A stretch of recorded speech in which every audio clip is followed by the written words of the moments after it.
His question about my previous answer, what would he do? Would he pray it? The answer is no.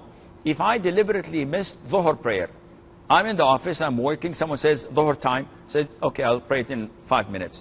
The Jama'ah is finished, there is another Jama'ah, okay, I'm coming in 10 minutes. And it is close to 3:30, and it's 3:35, the Adhan of Asr is 3:40. And I know that, and I say, yeah, I still have a couple of minutes to do, and the Adhan is called, khalas, it's over. I cannot pray Dhuhr. Then I come back to my senses and say, okay, let me go pray Dhuhr. Don't pray Dhuhr. Says, what happens if I pray it? Allah will not accept it from you. It would be voluntary prayer. Because the Prophet's hadith is clear. I'm not bringing this from my own pocket, as they say. The Prophet said that there is no expiation. For what? For someone who slept? For someone who forgot?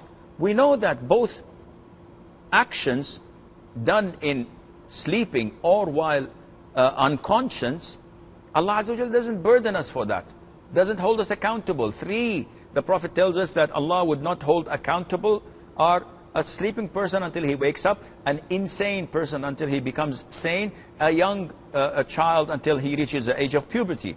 So, and also at the end of Surah Al-Baqarah, رَبَّنَا لَا تُؤَخِذْنَا إِن نَسِينَا وَأَخْطَأْنَا. Oh Allah, do not burden us if we forget or make a mistake.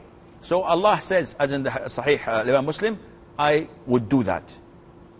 Allah answers the supplication. So this means that if you did not sleep nor forget a prayer deliberately, waited until the time was over, and there's no legitimate reason, none whatsoever, in this case you cannot make it up entirely. Yes, you can make the other prayers afterwards, which is Al-Maghrib in the case of Brother Ahmed's question.